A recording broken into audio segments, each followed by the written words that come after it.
Amen. Hail Mary, full of grace, the Lord is with thee. Blessed art thou amongst women, and blessed is the fruit of thy womb, Jesus. Holy Mary, pray for us sinners, now and at the hour of our death. Amen. Virgin most powerful, pray for us. In the name of the Father, Son, and Holy Spirit. Amen. Tonight I want to talk about two things primarily. The first is the different kinds of diabolic influence. And then I'm going to talk after that about how the kinds of things that people are doing today, the modern dangers that can actually bring about diabolic influence. Sometimes people ask me, they say, as an exorcist, are things getting worse in your end? I mean, are you seeing more things? And the answer is yes, we are. We actually are seeing things are getting worse. There are more cases of possession. There are more cases of other kinds of diabolic influences we'll talk about here in a minute.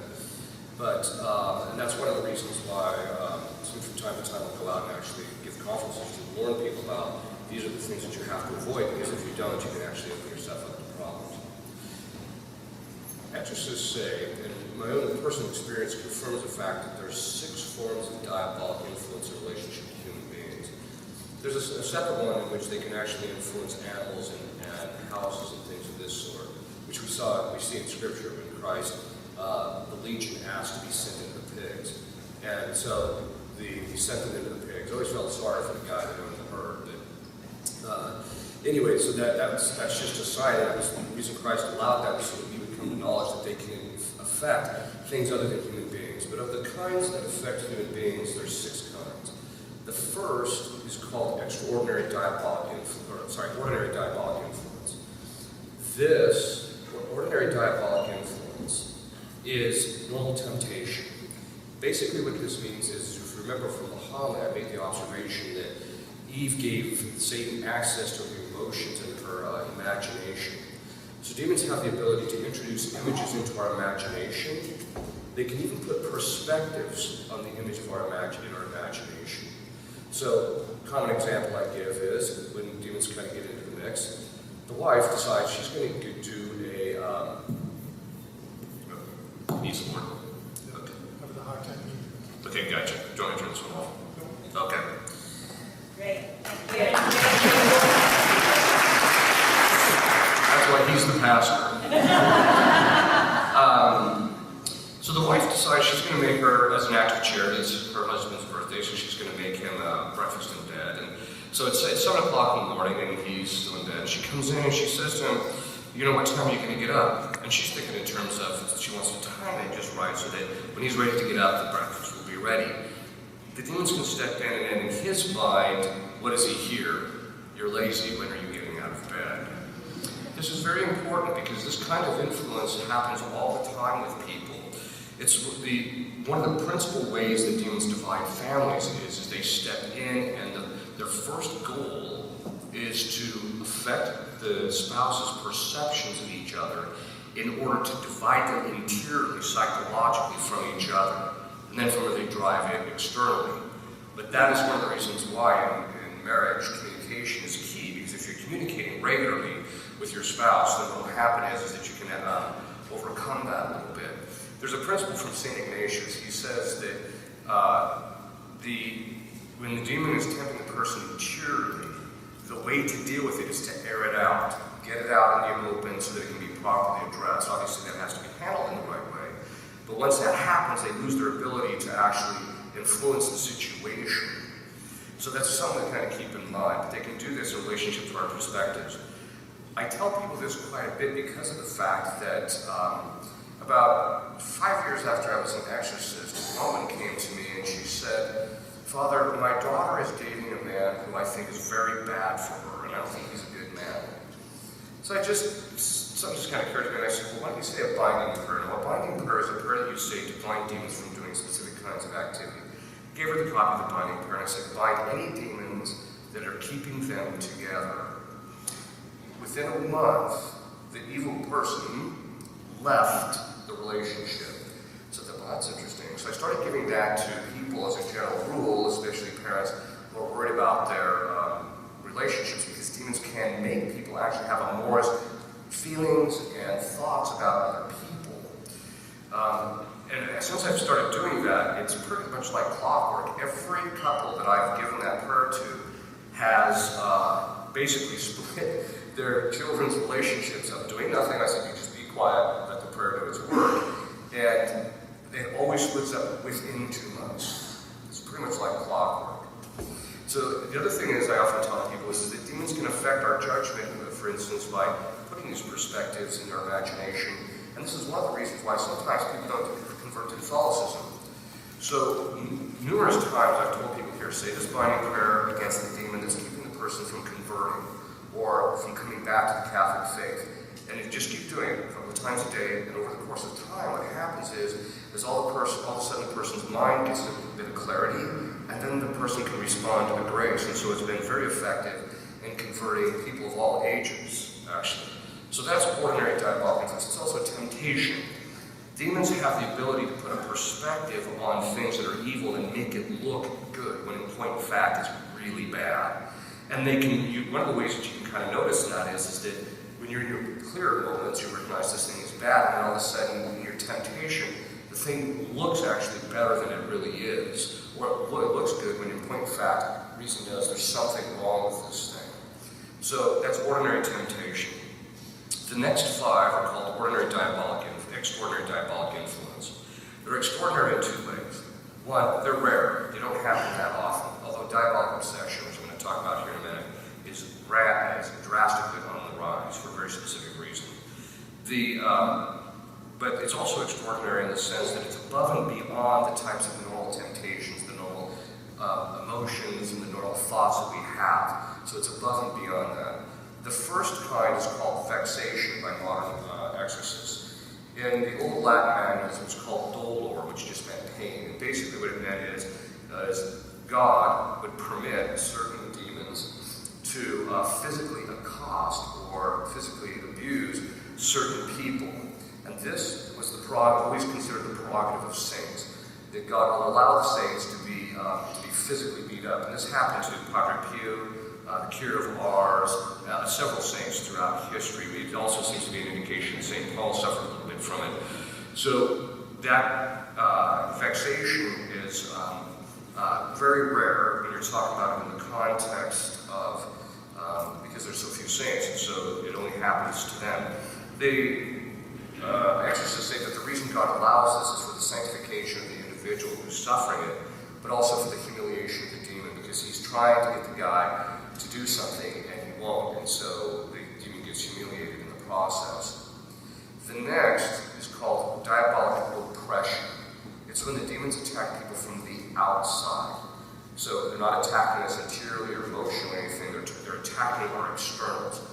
This includes everything from jobs. So people will inexplicably, all of a sudden, their job, the boss just fires them for no reason whatsoever. Or they just can't get hired any place. Even though they have the qualifications and there's no reason for it. They'll affect their finances. Recently, I gave the prayer to counteract that, which I'll talk about tomorrow, to a medical doctor whose practice was people weren't showing up for their appointments and they weren't paying their bills. So I said, well, here, just try this and see if that will actually work. So he said the prayer, and within the week, it completely changed. People paid all their bills within the month, the money started rolling in, etc. It can also affect relationships. This one woman that I knew was under the Freemasonic curse. After the Freemasonic curse was broken, her 5 daughters who had been estranged from her for years, they left her, didn't have anything to do with her. There was no real reason that we could surmise as to why that was occurring. So as soon as we said the prayers to break the Freemasonic curse, within the week, all 5 called her and said, I'm sorry, I want to get my relationship back together with you, and I don't know why I left in the first place. So you can have things like this happen. They can also affect health. It's kind of ironic because in Memphis, down there they think I have the gift of healing, which is silly. I don't have anything of the sort. And the reason they think I have that is they brought me to this gentleman who had 4th stage pancreatic cancer. And they said, would you pray over him? And I said, yeah, I'll pray over him. So I did the minor exorcism over him, and then I just asked Our Lady to heal him. And when he went back a week later, the doctor said, you're cancer-free. Because demons can affect our health, they can do that, God permitting, of course, they can affect his health. A year later, he came back to me, he had some other really bizarre health issue. We said the prayers again. He immediately broke. The doctor declared him free of that about a month later. And then I said, you're under some kind of diabolical pressure. We need to find out what it is so we can get this stopped. They can also affect your property, a variety of different things. One couple I know who the demons have infested their land, and as a result of that, they're oppressing this couple. Over the course of about a year and a half, they killed through inextricable circumstances or explanation. They killed 50 of their animals, and it was literally strangling them on their porch type of thing. So again, this doesn't happen too often, but you see that happening. The next one is called diabolic obsession. This is the type of diabolic influence in which the demons can besiege or wage war against our imagination, our emotions, but to such a degree that the person loses almost practical control over it. And people will very often ask me, well, how do you discern that from, say, just normal psychological obsession? Because some people will even ask me, is there really any psychological illness? Is this just really all caused by demons? And no, there is real psychological illness. In fact, a lot of people come to me and they ask me, or they want the problem to be diabolic, and they think it's diabolic when it's really they're just nuts. That's what the problem is. So, and you have to delicately handle that, of course, but that's just really the problem. One woman, one of the chanceries called me and said this woman thinks she's possessed. And so about a day later, the pastor called me and says, never mind. And I said, why is that? Well, what he found out was that the son was moving things around the house. And he would deny that he touched anything, and he literally drove his mother over the edge. So, of course, the pastor wasn't particularly happy about that. So, the point being is that the different way that you distinguish that pattern is that Christ does not allow demons, when it comes to diabolic obsession, to constantly and perpetually obsess the individual. So they'll go through periods where they have lucidity, they feel almost symptom-free, and then they go back through periods where it's completely under control and they're almost, it's almost, to the point where they can't control it. And as time goes on, if they don't get it under control, the time lengthens out, and it just gets longer and longer and longer, and they lose more and more control. The first time that I really started noticing that sometimes there are people are being diagnosed with psychological illnesses, when in point of fact the problem is just purely diabolic. This happens very frequently in relationship to bipolar. Bipolar is one of those psychological categories where if you have any kind of mood swings and they don't know what it is, they just throw you in there. But there can get to a point where once it reaches the manic stage, that usually by that point, and it's very often people are on meds at that point to kind of flatline it so that they can function to some degree. The first year that I was an exorcist, this woman had a 10-year-old boy who was diagnosed as bipolar. And she said, but I think the kid's problem is spiritual. I said, well, bring him in, I'll say some prayers for him. So she brought him in, and we said the prayers, and he went symptom-free for about 3 days, and then slowly set in. She called me and said, well, bring him in again. We did it again, he went symptom-free again for about 3 days. And then we kept doing it, and over the course of time, it got longer and longer and longer, and then eventually he got off his meds. What I've discovered is with diabolic obsession, is that if the person receives the minor exorcism with some type of consistency, and then they're put on a prayer regimen, including meditations. Meditation is using our imagination primarily, and so as a result, it literally drives the demons out of that. People can kind of slowly climb their way up. There is a very distinct pattern, psychological sets of patterns you will see when it's diabolic, as opposed to when it's psychological. When it's diabolic, the person will just wake up one morning and all of a sudden they just have rage, and they don't know why, and they're just completely angry all day long, or they're just depressed and they don't know why, and it sets in and it shuts off. Whereas when it's psychological, and it's not necessarily corresponds to anything environmental. Whereas when it's psychological, it's usually consistent because it involves a set of bad mental habits. It's very consistent. It might vary just a little bit, but it usually, and that variance is usually connected to environmental factors. So that's one of the ways that you see that. The next is possession, which is where the demons take possession of either part of the person's body or the whole of the person's body. If it's whole, it can't reach the whole, and at that point where it's whole, unless the person enters into it. The last one is called subjugation. That's where the person basically makes a pact with the devil or agrees to something that the devil has offered them, or the demon has offered them. And so the person accepts it, and then the devil gains control of the whole of it. The partial is when they just have possession of a part. So one of the things that you can do during exorcisms is you can force the demon to tell you what part of the body are you possessing, and then you apply sacramentals. If modesty can be observed, you apply sacramentals to that part of the body. And sometimes the parts of the body can tell you a little bit about probably the nature of how he got his foot in the door.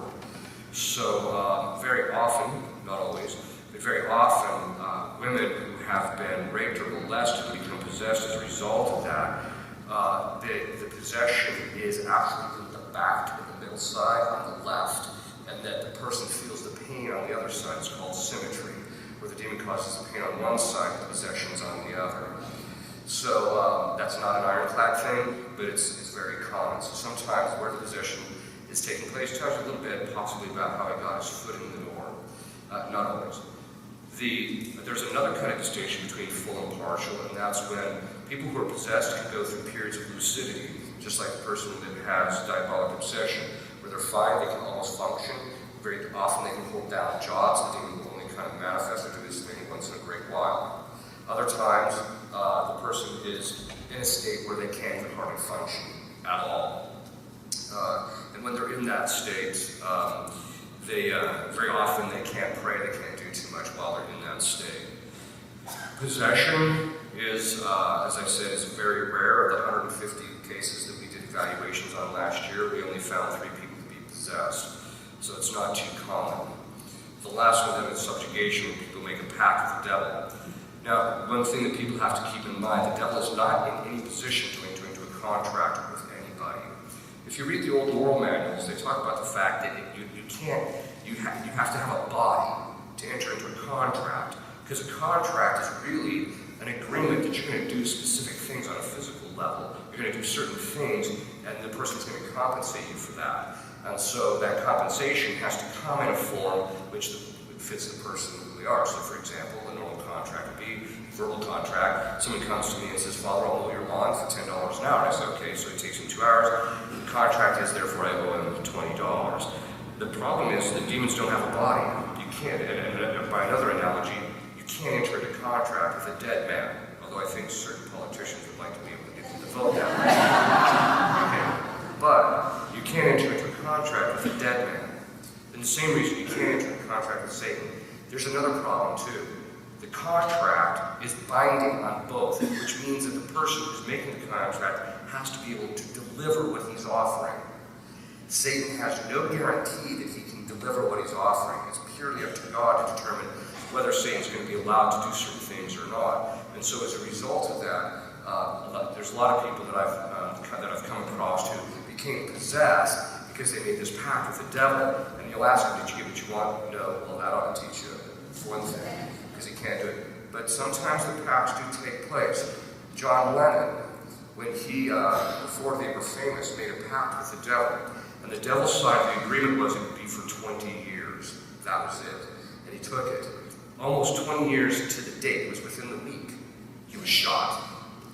So the point is that they actually do, sometimes they can produce what they say. This is becoming a bigger problem, especially in Hollywood and the music industry, where people are openly talking about their pacts with the devil now. You can just get on YouTube and watch it. You don't have to take my word for it.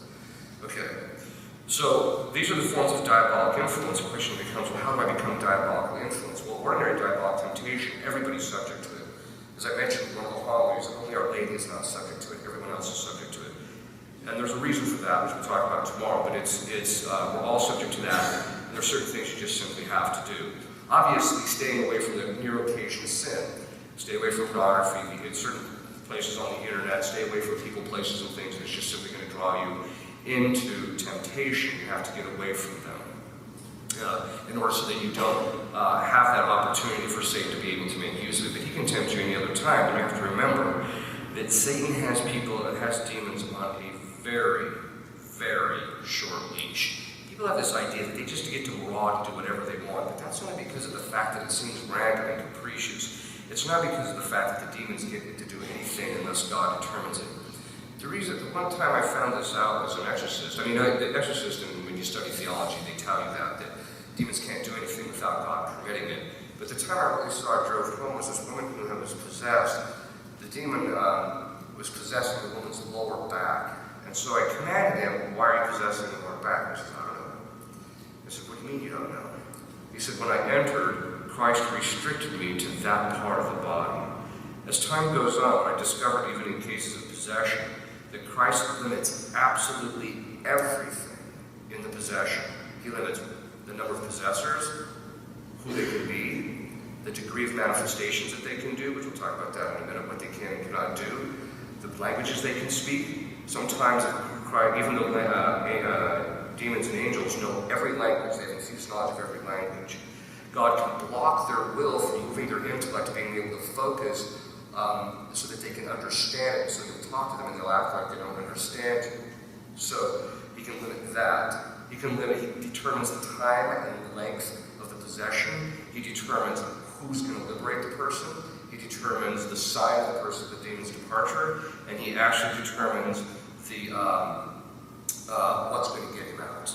So one of the things in possession is you're trying to discover, because the head possessor, sometimes all the demons know, but the head possessor always knows what the conditions are to get him out. And it takes sometimes time for you to get that information and finally get him out. Sometimes you never discover it. Sometimes you never even discover his name. But sometimes you do. So, but the kinds of the possession, the way how they manifest themselves, because people say, well, how do you know between someone who's psychotic and someone who is possessed? Let me give you an example. One time this one woman brought her son to me and she was absolutely convinced that her son was possessed. And I said, well, why do you think he's possessed? He's hearing voices. And I don't think necessarily he's possessed. There's such a thing called auditory hallucination. She says, no, Father, I'm convinced he's possessed. So I talked to the young man and I just said, okay, what do the voices sound like? Well, one sounds like George Bush, the other one sounds like Ronald Reagan. Okay. Well, what are they telling you? To vote Republican. So then I had to pause. Do I tell them to vote according to what they're telling him or not? Do I tell them to listen to those voices or not? No. The point is that obviously, this is not a case of possession. The demons are going to do something very distinct from that. Two, not everybody who's possessed hears voices. Not everybody whose voices is possessed. So it's something that people have to kind of keep in mind. But the way the demons, there's 4 ways in the ritual of the church in which you can have knowledge that it's diabolic as opposed to psychological. There's secondary ancillary signs. There's numerous of them. There's literally hundreds of them, but we won't go into them here. But there's 4, and then we'll get to the dangers. How do you get these guys in here to get them in the door? The first, which I do not consider personally an ironclad proof that someone's possessed, and that is that they have an aversion to the sacred. And the reason I don't take that as an ironclad proof of their possession is because you can have certain psychological conditions which can result in a person having aversion to the sacred.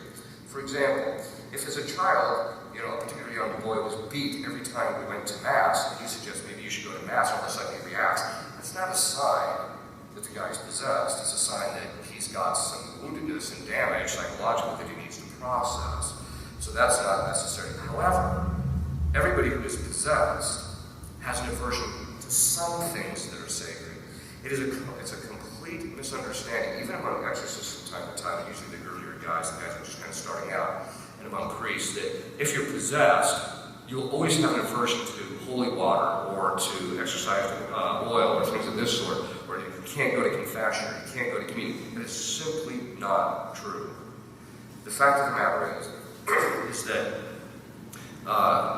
demons, because of the nature of their sin, have particular sensitivities to certain sacred things and not to others. So one woman I knew who was possessed, the demon was very sensitive to the precious blood, but she could receive the sacred host and not have too much of a difficulty. But the minute she received Holy Communion, the guy just went down for the count.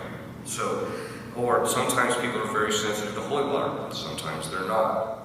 So, but if they're possessed, they'll always have some form, something that they're sensitive to.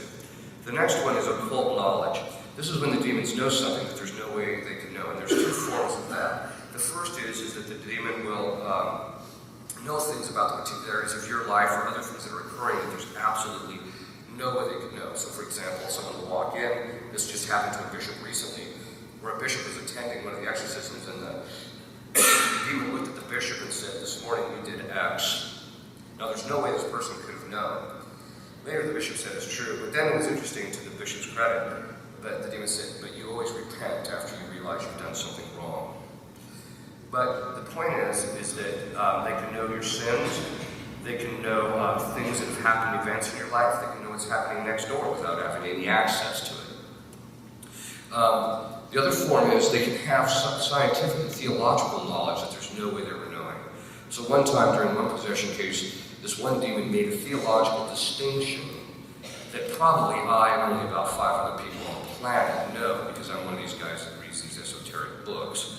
Right, and so the fact that this distinction was made was clear to me that this was coming from the demon. And it was done in a very distinct context, and it was applied properly. So, and this woman had barely finished high school, so there's no reason why she should have even known this distinction. And it only occurs in theological manuals that are in Latin. She doesn't know any Latin. The next one is, speaking of languages. So the demons, because they have infused knowledge of all the languages, Christ permitting, they will speak languages that the person's never heard or never mastered, and they will do it with great facility. It's not, because sometimes you hear psychologists say, well, maybe they've heard the language sometime in their life. Okay, there's a thing called the principle of sufficient reason. And I always ask them, okay, I'm gonna play this tape that has Swahili on it. You're gonna get to listen to it once. Okay, you listen to it. Okay, now I want you to be fluent and speak to me fluently in Swahili. It's absurd. It's not gonna happen. So just because a person's heard language doesn't mean that that they become fluent through it. Whereas demons will sometimes demonstrate an extraordinary fluency in languages. One demon, in fact, he would only speak to me in Latin, so when I was conversing or commanding him in Latin, he was particularly fussy about my grammar. So if my grammar was off, so like if I used the accusative case when I was supposed to use the ablative, he would just ignore me. And then I would correct the grammar, and then he would obey. And sometimes they'll speak languages that are defunct. The first possession case I had as an exorcist, the gentleman who was possessed spoke a form of Phoenician that had been defunct for 3,500 years. So you'll see this from time to time. Another kind, and it can be any language whatsoever. The other form of them is things that are beyond human capacity to do. Things like levitation, do they occur? Yes. People will very often ask me, is what you as an exorcist, is it like in these movies? Once in a great while, you'll see that stuff. But it's not like that all the time. Doing exorcism work is largely a matter of a grind.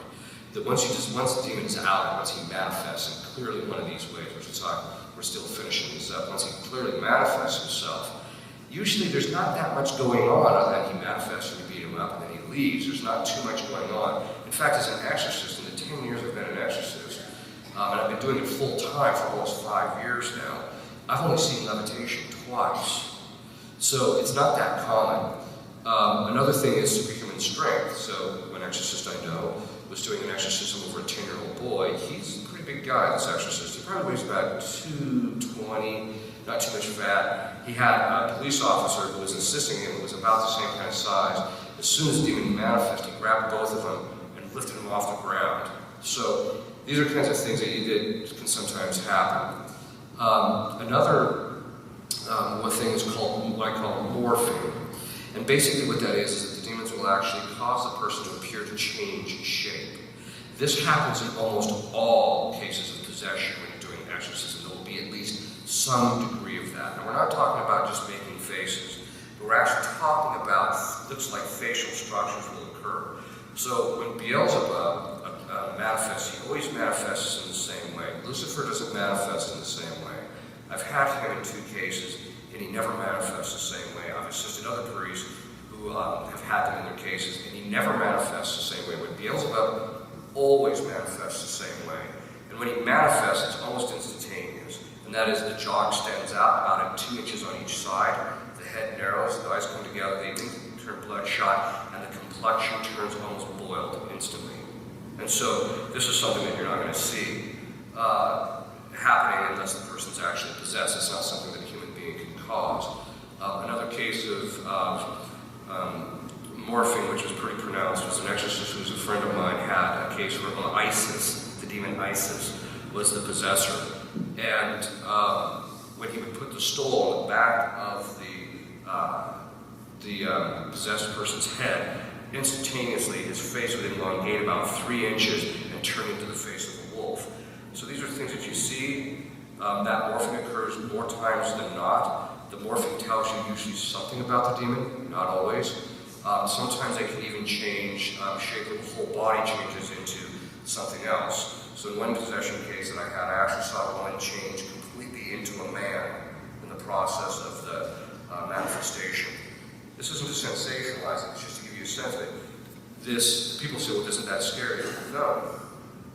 First of all, Christ has the demons on a very short leash. They can't do anything unless he permits it. And as long as I'm not stupid, as long as I follow what the church has told me to do, I'm relatively safe, and he's not going to get too much access to me. The other thing is that after you see it over and over and over again, it's kind of like driving down the street and seeing the size of the buildings. After a while, it's just part of the landscape. The only reason I pay any attention to it is I'm trying to figure out if there's something in the manifestation that can help me get him out.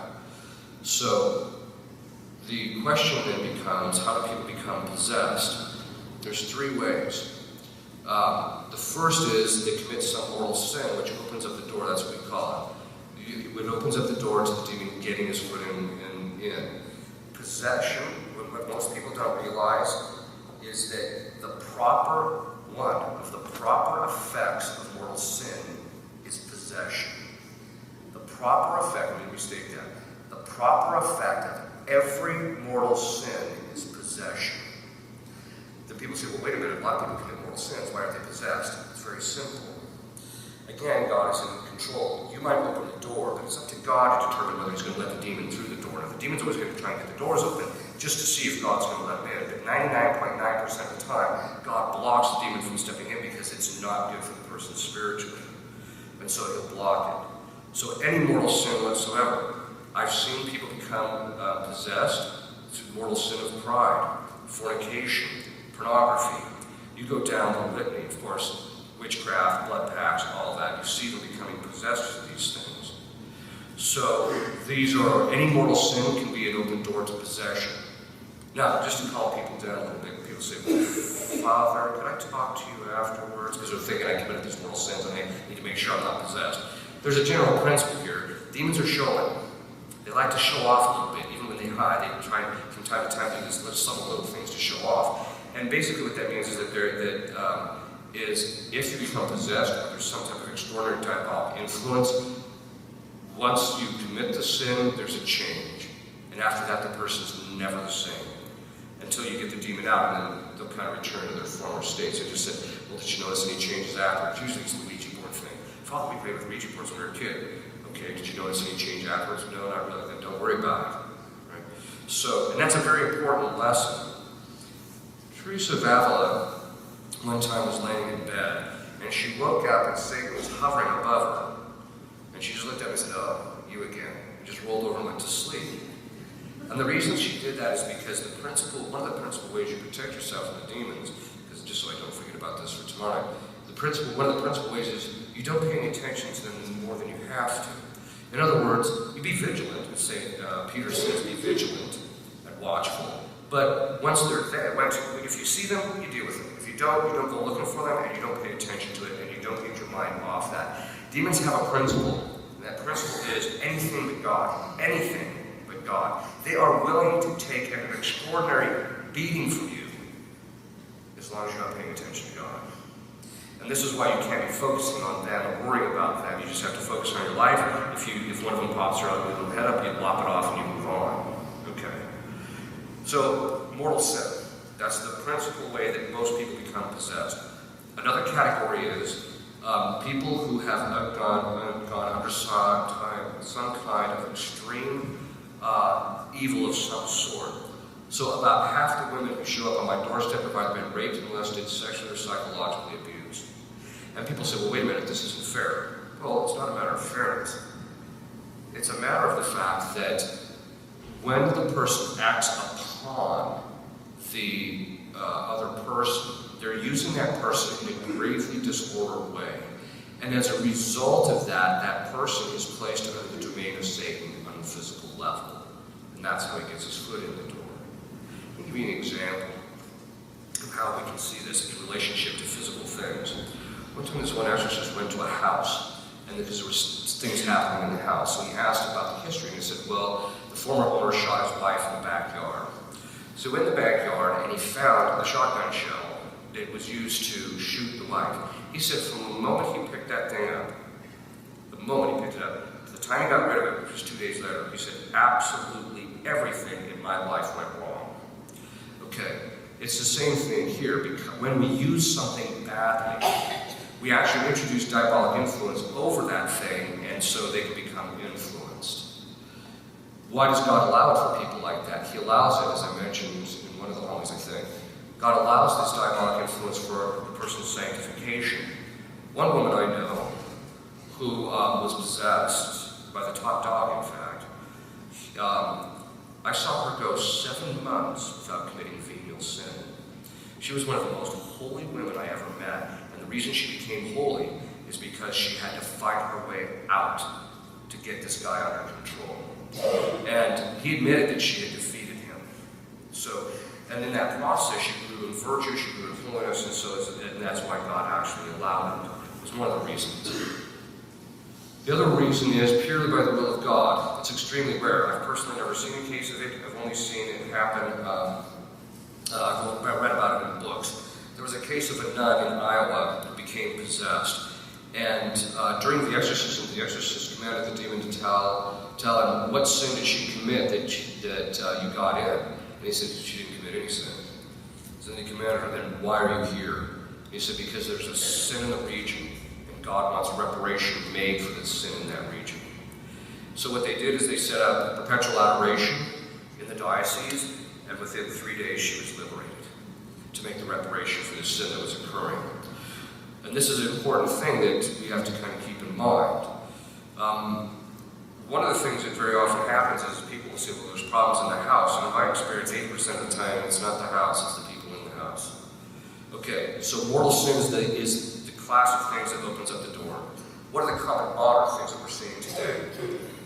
The modern things that we're seeing today that are opening up the door are manifold. First of all, every form of mortal sin is just off the charts. In fact, sometimes when you sit in confession, people are telling you this, you're like, where did you come up with that one? You know, so some of the things that people are doing are just so disordered. One of the areas that we're seeing the most is getting involved in the occult. This includes everything from, in fact, even in Catholic high schools, it was in vogue about 10 years ago for Catholic girls to get involved in witchcraft. And they were getting involved in witchcraft, and some of them were coming under diabolic influence. So getting involved in witchcraft, when people ask, who is there? I know a witch, and she says she's a white witch, and she does this as good. It doesn't matter. There is no energy in the universe. There's only God, angels, man, and ants, and plants, animals, and rocks. I hate to be the bearer of bad news. There's no energy that you tap into. The demons make you think there's energy. And so people say, well, I'm not getting involved with demons. I'm just transferring energy. Yeah, you are. What you're doing is you're doing the types of things that open up the door for the demons to step through in order for these things to actually happen. There is no such thing as a white witch in the proper sense. People say, well, wait a minute, what about white magic in the sense of that, guys do the deceptions and sleight of hand? Yeah, that's okay, because that's just an art form. But we're not talking about people who are getting involved in witchcraft. By the way, this witchcraft is finding itself not just among girls in Catholic high schools.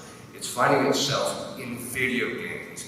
If you pay close attention to it, the guys making the video games today are doing their research. They are digging up these ancient gods, which are just another name for demons, because as we read in the Old Testament and the New Testament, it's all my own personal experience too. All the gods of the Gentiles are demons. And I can testify to that. I've seen Baal, which is mentioned in Scripture, Asmodeus, Isis, Osiris, the guy named Loki, who's out there today, by the way, who, interestingly, Loki, if this gives you any indication, the stronger he gets, he's the demon who goes around seeking to get people who have religious and priestly vocations to neglect entering those by becoming worldly. That's his job. So, and they're out there. Okay, so what does this mean? It's even in the video games, and even in some of the other games that are actually happening, where you actually have to cast real spells. These guys are digging up real spells, and you're casting in the process of this. This even goes, and I'll just answer it now, because someone's going to ask the question, what about Harry Potter? Okay. It was expunged from the internet. As soon as I saw it, I immediately ran to the internet and grabbed it. And I made a copy of it somewhere in my files. But basically, J.K. Rowling, who wrote Harry Potter, admitted she did the entire Harry Potter series by auto-writing. Now, auto-writing is a form of diabolic channeling. Now, I'm not accusing her of thinking that this is done, that she's doing diabolic channeling. She went to witch school. Real witches have testified that the actual spells in Harry Potter are real spells. Unlike Tolkien, who uses it as a literary device to indicate a particular kind of, that there's a power beyond just purely the natural, and it's not using real spells. These are real spells in there. The other thing is, too, is that on a moral level, the theme that is throughout them is ends justify the means. It's okay to lie in order to achieve your good ends, etc. And it's introducing kids to the occult, which is a big problem. I know an exorcist who's actually had to exorcise 3 children who became possessed just from reading Harry Potter. I know a woman who allowed Harry Potter into her house and became possessed by 5 demons as a result of it. So I tell people, stay away from it. If you have it in your house, get it out of there. I don't want to hear any nonsense about, but it's just good literature. I've read it. It's garbage. And I went through a great books program. The reason I have glasses is I had to read a book per class per week. So I know what good literature is. And this is junk, okay? So, if you can try to compare that to Tolkien, you obviously have absolutely no literary critical abilities. But the point is that it's one of those things that people have to be very careful with that stuff. It's also the same problem with things like Twilight and the vampire series and things of that sort. If you almost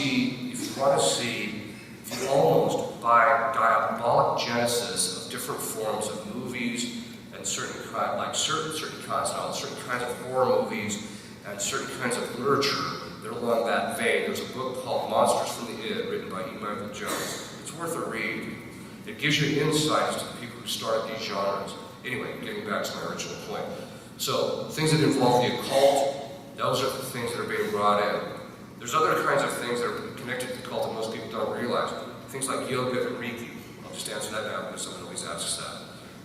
Reiki is actually, they trace it to a Tibetan, to the Tibetans, who basically used it as a form of channeling good energy.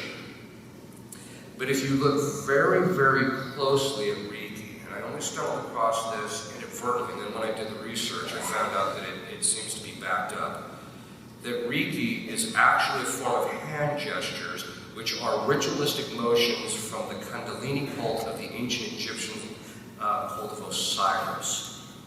And what I discovered, because I actually had a case where Osiris was the possessor. He's a brutal demon. He's one of the most vicious and the most cruel demons of all. And part of the reason he's cruel is because part of his sin was that he fell because he refused to accept mercy that Christ was going to give to men. The point is that these hand motions in Reiki is something that is a form of invocation to Osiris to possess. Now this brings up a very important point, and I want to say this especially in relationship to yoga. People say, well, I'm not doing what you're saying in yoga, I'm just stretching and doing these motions. No, you're not. I hate to be the bearer of bad news. There are certain things there's certain kinds of positions and certain kinds of motion that have an intrinsic religious content to them. When demons are in possession cases and it's starting to go very badly and they're starting to lose grip, they'll actually begin certain rhythmic motions, which is a form of invocation to other demons to come help. That's what that is. The first time I saw this was that the demon was doing this hand motion that I realized was connected to Osiris, the cult of Osiris. And it's an invocation to Osiris to become possessed. I have seen numerous people become possessed through the practice of and the reception of Reiki. So I tell people stay away from it. Another one is yoga. So people say, well, Father, what's wrong with yoga? It's just stretching. No, it's not.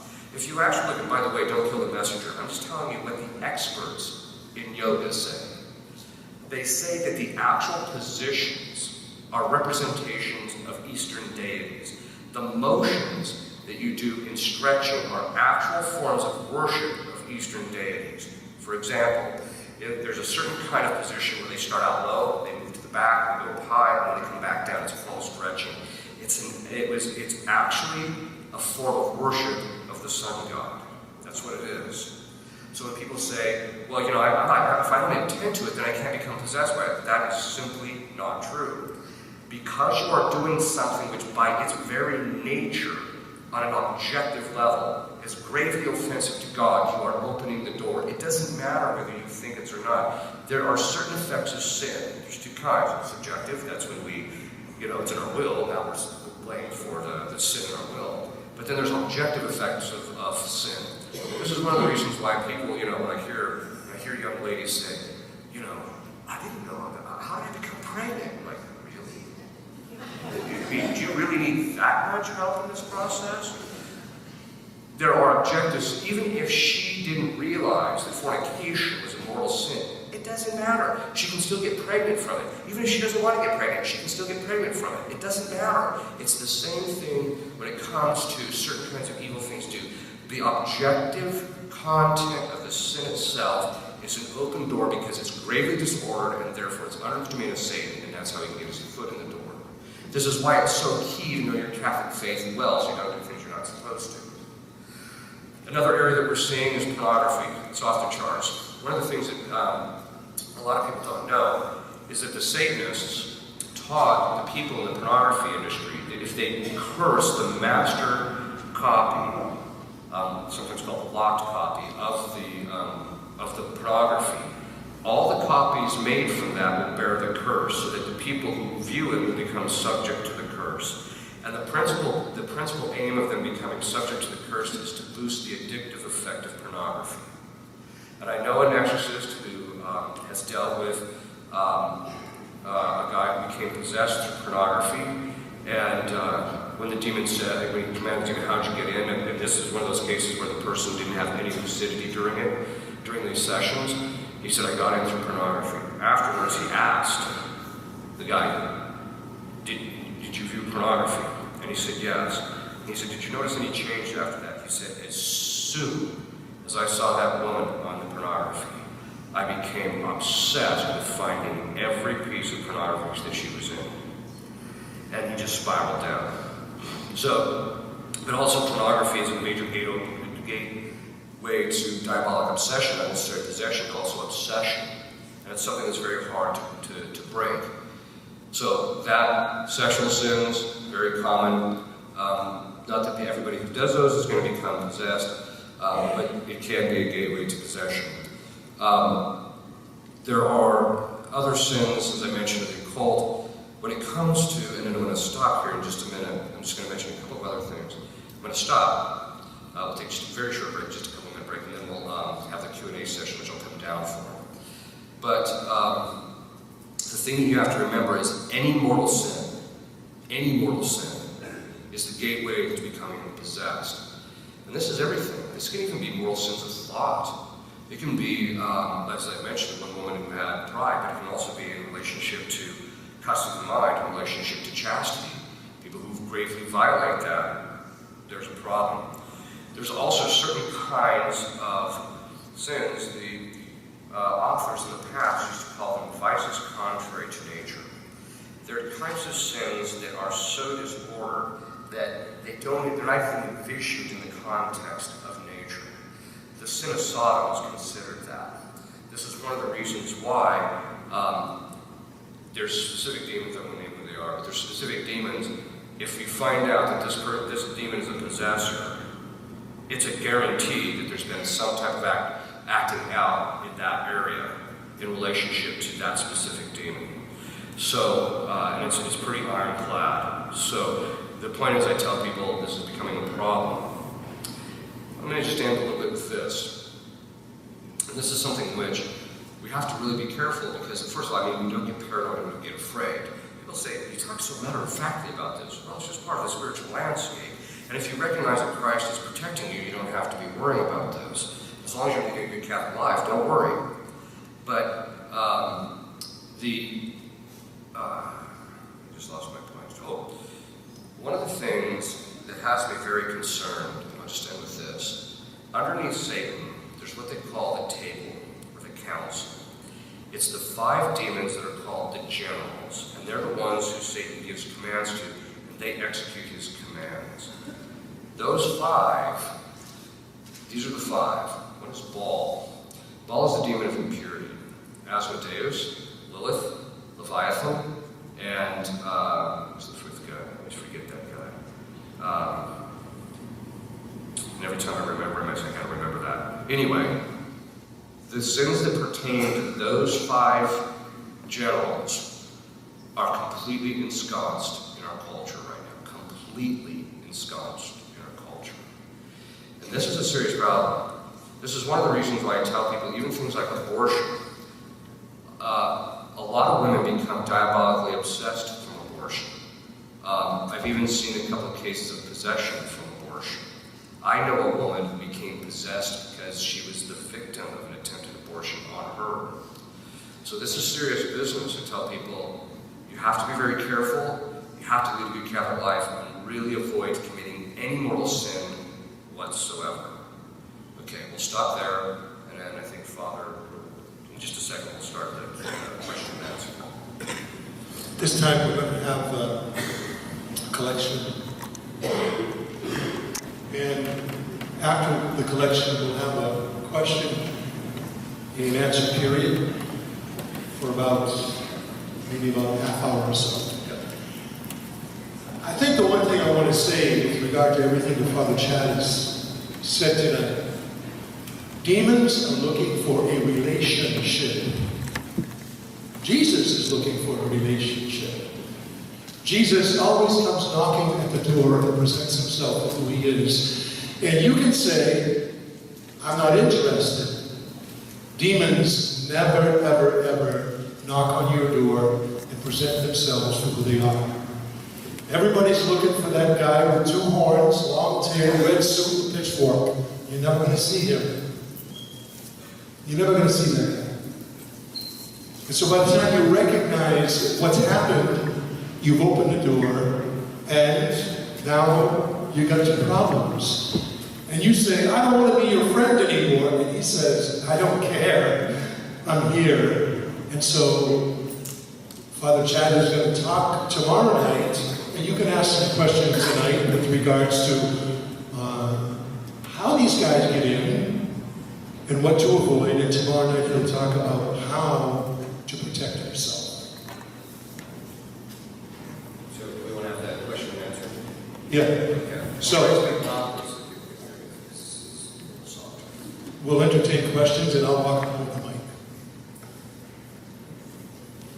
And the kind of the bantering a little bit with it, but what happened in this particular case is that she was generally a virtuous woman, a good woman, and the demon suggested to her, you're better than everybody else.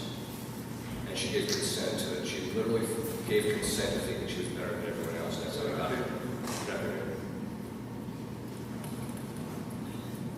Okay, so I'll re-explain that. So basically it has to be something grave, which usually, like in this case, she had actually, she actually gave consent to the idea that she was better than everybody else. Full consent to it. She literally thought she was better than everybody else, and that's how we got it. So that's usually what we're kind of talking about. Sometimes there can be kind of mortal sins of pride in the sense where the person is very intellectually proud, and from that certain very bad things flow. But usually you're talking about most people just venial because they're kind of giving it those slight motions of thinking they're good or bad or whatever the case is. Because sometimes people just thinking they're bad is actually rooted in pride too. Yes. Don't wait till I get there with the microphone. Everybody else wants to hear you. Can it be passed on from your parents' generation? Yeah, you can. Really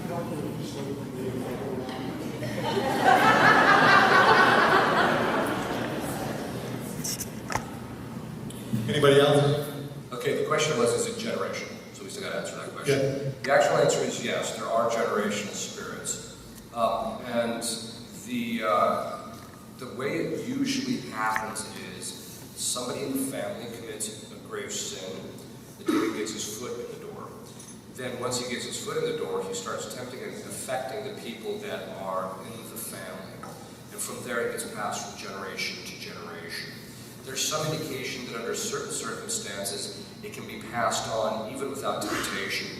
So I had one possession case, because people will ask, well, can children become possessed? The answer is yes. I once had a case of possession where the little girl that was possessed, she was only 10 months old. And my nickname for her was Chucky the doll. Because you would literally hold the child, and as soon as the demon manifests, it would literally try, and mind you, it's only 10 months old, it would literally try to gouge her eyes out. Fortunately, it only took a couple things, but we found out that it was actually a generational spirit in the family. So we were able to get that cleaned up. There's numerous cases that I've seen that are generational. One of the most common forms of generational spirits being passed on is through the Freemasonic curse. And that's the one that I tend to see the most, where people who get involved in Freemasonry, there's a certain curse that occurs in the process, and that gets passed from generation to generation. And that can show itself in a variety of different forms. So, one of the things I tell people is that in my experience, virtually every family has one. Virtually everyone does. So what you can do is you can actually pray to Our Lady of Sorrows, Our Lady specifically under that title. The reason it's that title is because when St. Joseph and Our Lady took Christ to St. Simeon, St. Simeon, says he prophesied, he said to Our Lady, "Your soul shall be pierced so that the hearts of many will be laid bare." Basically what that means is that because Our Lady stood beneath the cross in perfect fidelity and suffered in such perfect union with Christ, she merited an intimacy with God for which she knows things that are hidden that other people don't know because God reveals them to her. So you can go to her and ask her to reveal what is the nature of the generational spirit in our family. Then once you find out what that is, then you come tomorrow night and hear how you get rid of it.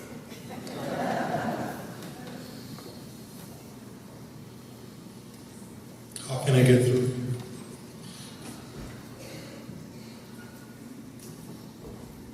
Okay, thank you, Father. There are various forms, as you know, of martial arts, anywhere from Tai Chi to karate and all. Right. As one individual advances in martial arts, they receive different degrees of belts. Is there a point where a danger occurs when the individual feels he can be superior to anything else or can control the environment?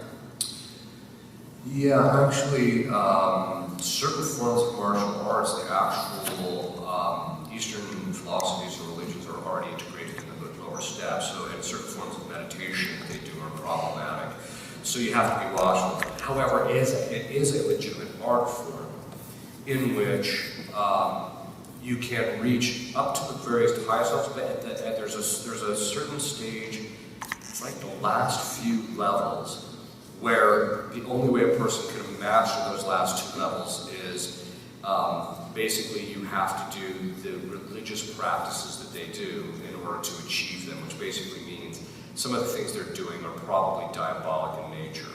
But, so you just have to look at the particular one to see and make sure that any person who is teaching it isn't involved in that. So.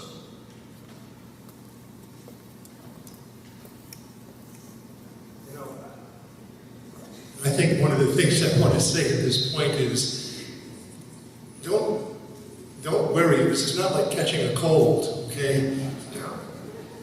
Yeah, it sounds It's like not that easy.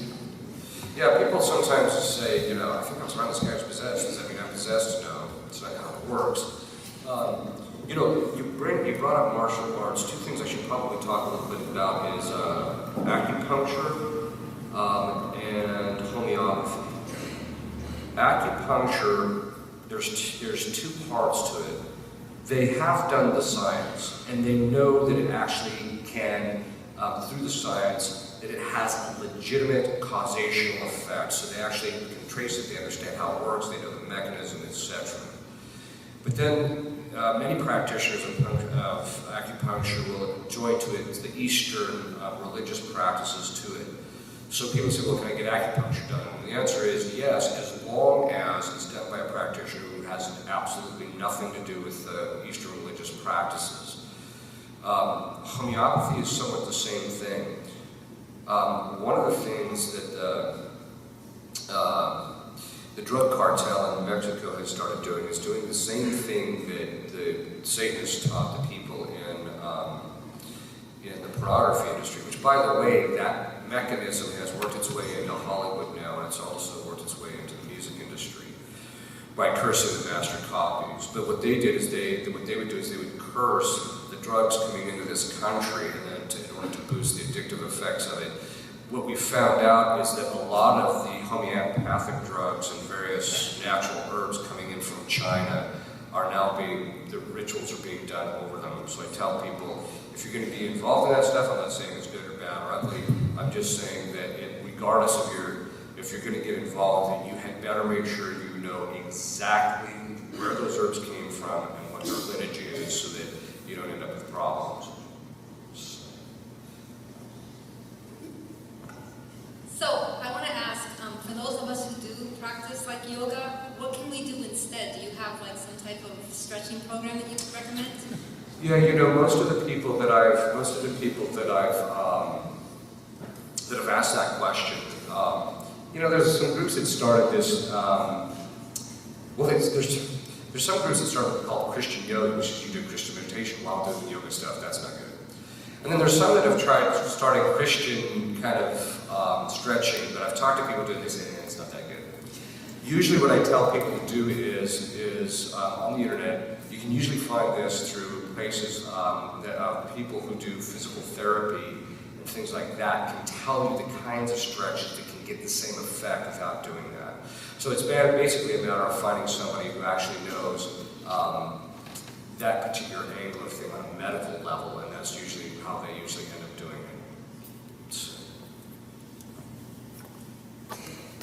Okay, I'm walking back. Father's getting his exercise. This woman had her hand up first, I think, before. You covered a lot of ground tonight, and I just wondered if there is some book or something where we can actually study what you've covered.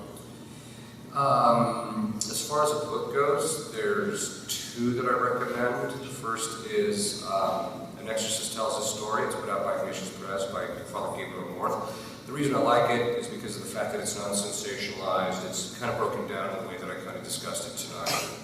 And then he's got a subsequent called An Exorcist More Stories, which is also worth reading. But the other book is just called The Rite. It's the book that the movie was based on. Now, to calm your fears, the movie bears no resemblance to the book. So the book is actually sound theologically. And so those are the two books I usually tell people this is where you want to start.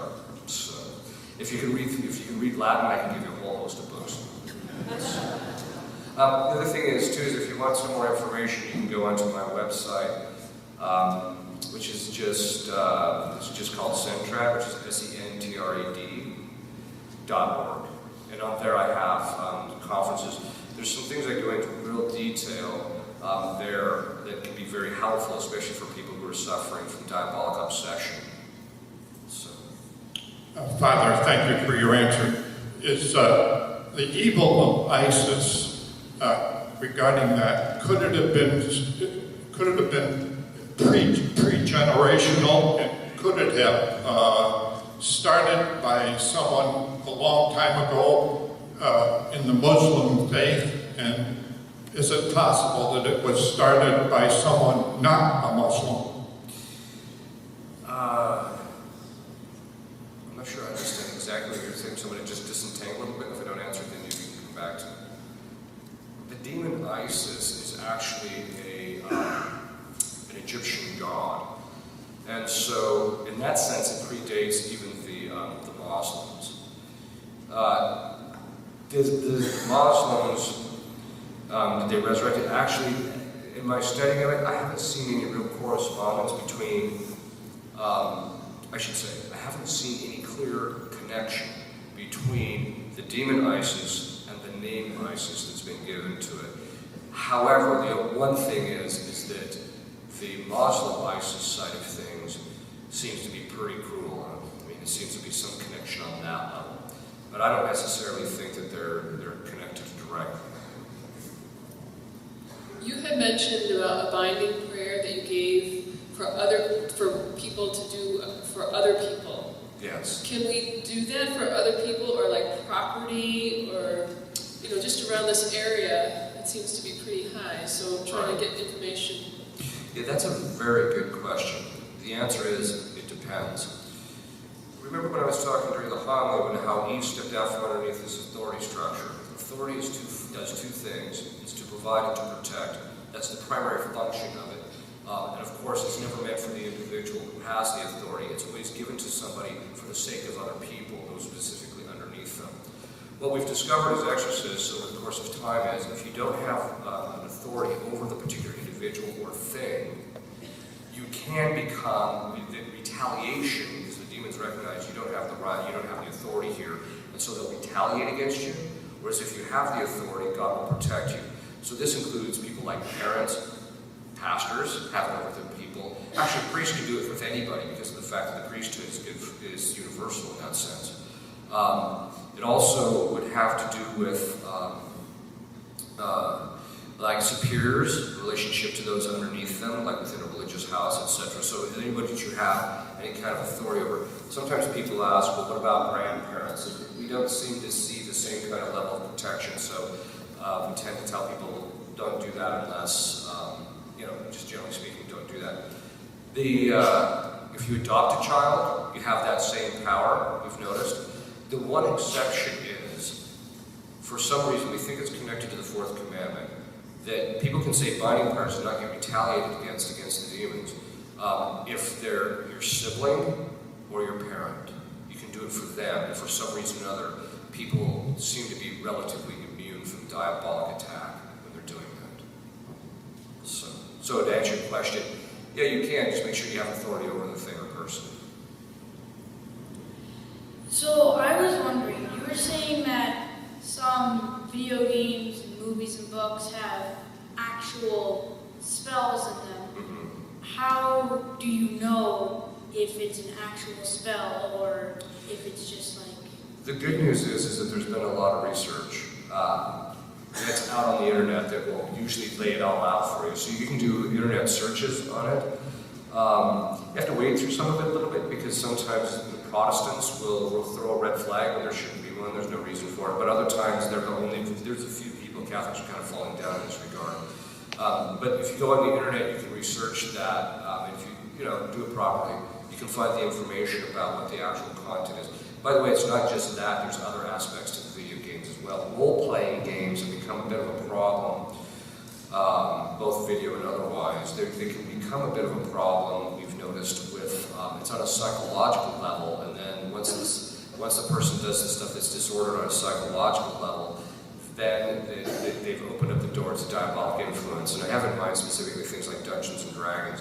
Exorcists have come across people that have become diabolically influenced from playing Dungeons and Dragons because the role-playing game, what happens is the person immerses themselves so much into the role that they basically disassociate from reality.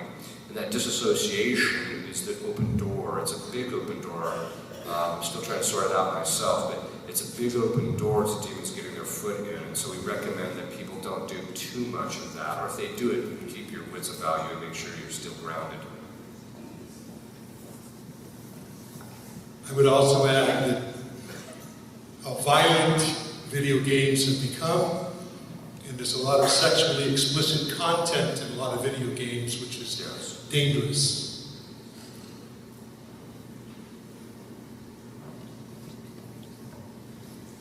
Are you aware of any demonic influence with the Reformation and Protestant type faiths?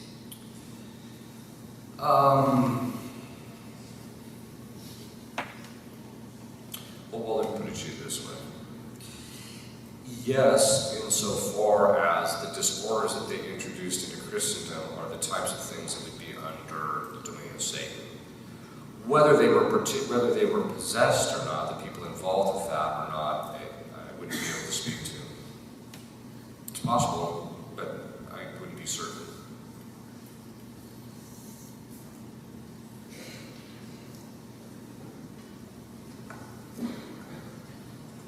Getting my exercise. Hi, Fa.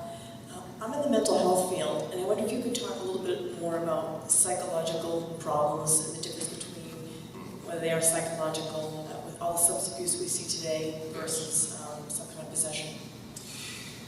Yes, actually that was a type of question that I actually did 9 hours of lecture on about 2 years ago. But I won't. We don't have 9 hours.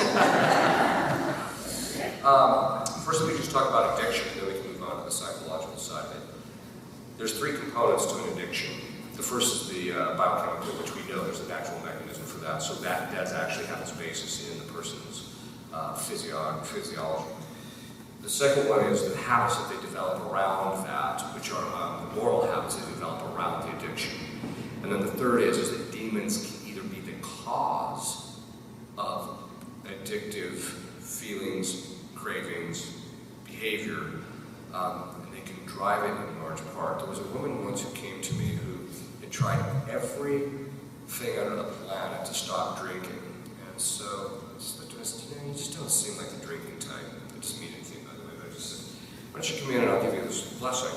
So I did a minor exorcism over her, and she went 3 straight days without craving. She started coming back, so I did it again. She went another 3 straight days without craving. So we just did it, and it eventually broke. So that the actual craving itself was driven by it. Now, I'm not denying that there's not a physiological cause. I'm just saying that demons can actually do that. And how would you ultimately know? Well, the only way you'd ultimately know is you'd have to pray with a person to see if that would stop in situations like that. When it comes to psychological things, psychology in relationship to diabolic influence has a 3-fold relationship. The first is that some people are just nutty. Like I mentioned to this one person. And sometimes, one of the things I see all the time is people will bring me their young boys usually, and the young boys are just, out of control. And they're just like, I think the kid's possessed. No, he's not. He needs spanked. That's what his problem is. And that's like 80% of the time. But the point is that so a lot of times people want to think their problem's diabolic. I call it the McDonald's approach. They'll come to you, they want their problem to be diabolic because then you're going to wave your wand as an exorcist and they're going to get cleaned up. I call it the McDonald's approach. You drive in, you get your exorcism, you drive off. You're not putting any effort in it. That's just not how it works.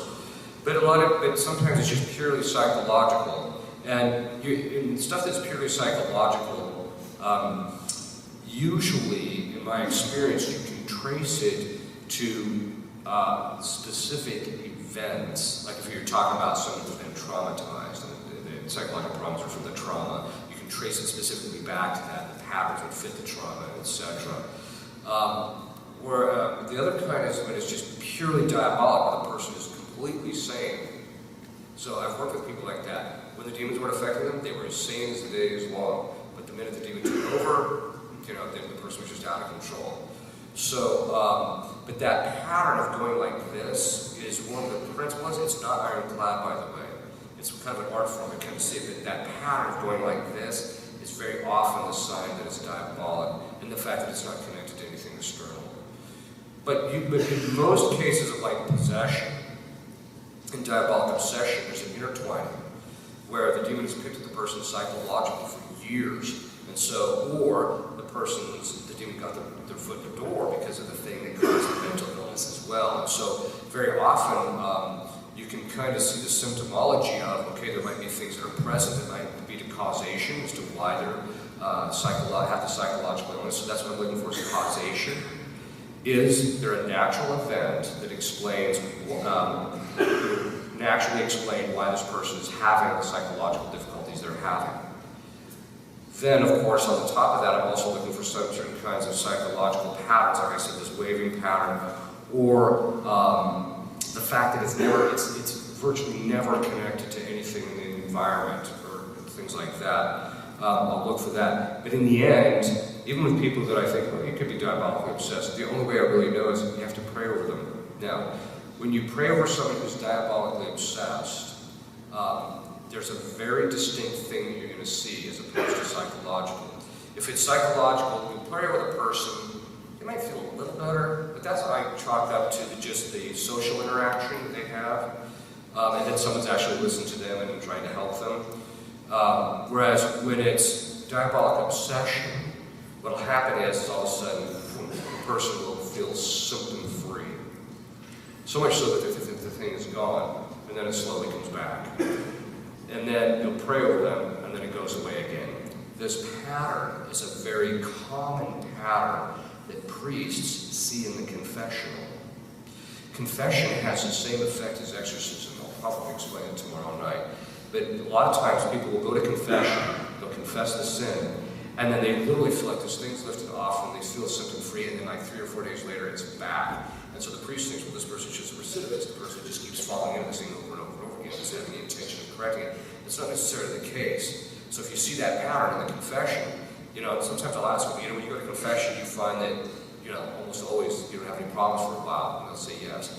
Whereas if it's psychological, they might do a confession, they might feel a little bit better, but the prayer or the absolution isn't going to have an impact. It doesn't have it's not causing anything, and so the person's condition goes relatively unchanged. And so that's one of the principal ways in which you do it. That's just a very basic thing. I don't know if lay people can give, if you're a psychologist, they might give it to you, but there's Leo the 13th Institute, where I did those conferences, where there's about 9 hours where I talk about the different, and even different kinds of psychological diagnoses that are diagnosed and what their diabolic counterpart is.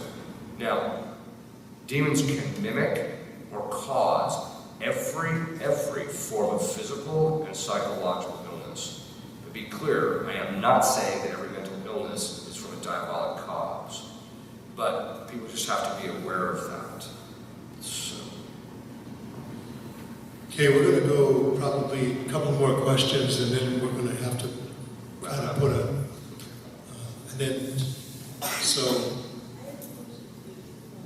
you got a question for me? I'm actually wondering about essential oils. Okay, not okay? You got to find out if any rituals were done over them, or if anything that was added to them contains anything that's problematic on that level. By the way, I probably sound like I actually know what I'm talking about all this stuff, which fortunately you're asking all the questions about all the stuff that I know. There is so much stuff in our culture coming out that it's hard to keep up with it all at this stage. You mentioned the 5 generals underneath Satan. Can you tell us those names again? Baal, B-A-L, Asmodeus, Lilith, Leviathan. 5th guy always escapes me. Probably because I've never had a possession case. I've had the other 4. One more question. Everybody's got their hand up now.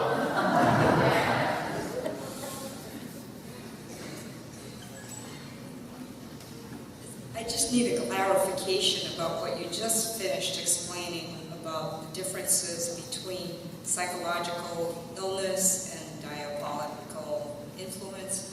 And you said a good confession will have no great effect on, but I didn't understand which condition you were talking about. The condition of the person's psychological state. Oh. So they're not going to change in any significant way psychologically. They'll just continue obsessing, or they'll continue doing certain things.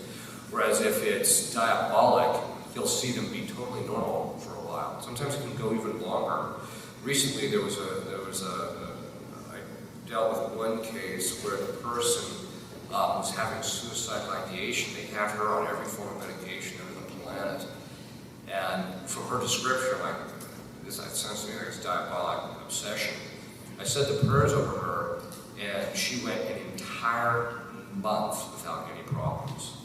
And she had a little bit of a difficulty because exactly what we said, and again, boom, she was in the clear. So she's now, I told her, don't get off your meds, go to your doctor, talk to him, and have him wean you off. Are sci-fi shows such as Doctor Who or Star Trek in any way diabolical? Not in themselves, except insofar as some of the things that they teach. So you have to be careful. Like the early Star Trek, like the original original series, they had all sorts of moral problematic things in those, and in the subsequent ones, it's what they teach on a moral level is very problematic very often. So I usually tell people I'm really more concerned about that than anything else. Now there are some sci-fi things that are coming out where they're kind of mixing the paranormal and the thing. No, that's another thing I should talk about. They're mixing some of kind of like paranormal stuff with the sci-fi stuff, so you have to watch for that. But by the way, you have to avoid paranormal stuff. Remember when I said that Eve, the first opening that Eve, the first door that Eve opened to Satan was through curiosity. People who are watching, like Exorcist movies ad nauseum, and they're watching these paranormal things because they want to see the ghosts and stuff like that. That's a big door opener. You can get that. I know a guy that, in my estimation, he's a paranormal investigator. The first time I met him, I looked at him and I said, that guy's possessed. So I tell people, stay away from it.